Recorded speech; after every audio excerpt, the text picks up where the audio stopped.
All right, today we're diving into a really fascinating text from the Eastern Orthodox Church, one that's been a guide for believers for almost 200 years, Philaret's Catechism. And it all kicks off by tackling a question you've probably wondered about yourself.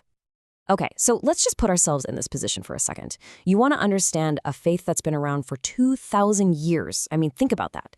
You've got all this deep theology, these ancient traditions, a really complex history.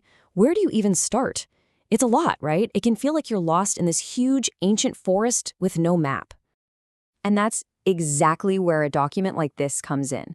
Think of St. Philaret's Catechism as that map. It was literally created to be the guide. And the really brilliant thing about it, what makes it so useful, is its format. It's just a simple Q&A. The whole point was to take these huge, complex ideas and break them down so that anyone could get it. All right, so if we've got this map, you are here. Where does the journey actually begin?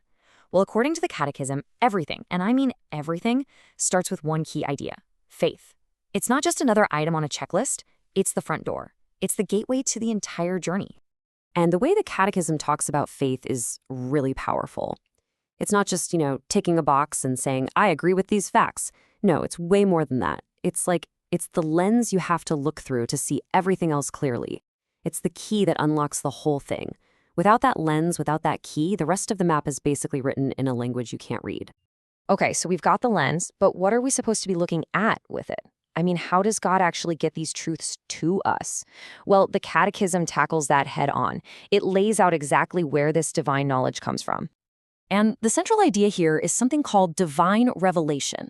Basically, it's the concept that God actively shows us his will, his truth. It's not something we humans just figure out on our own with our brains. It's a gift. It's something that is given to believers, revealed to them. But here's the thing.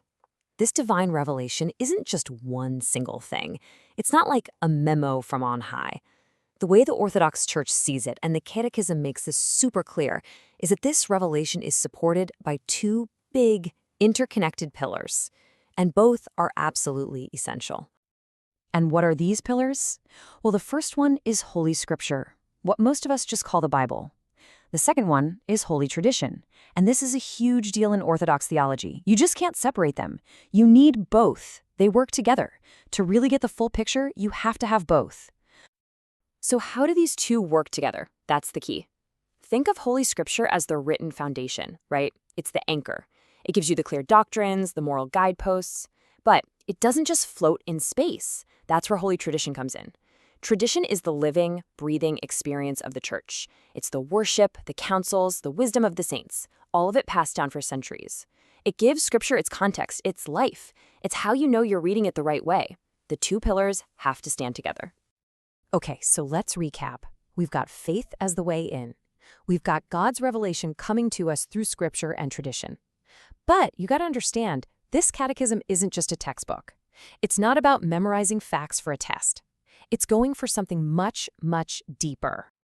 And this is maybe the most important takeaway.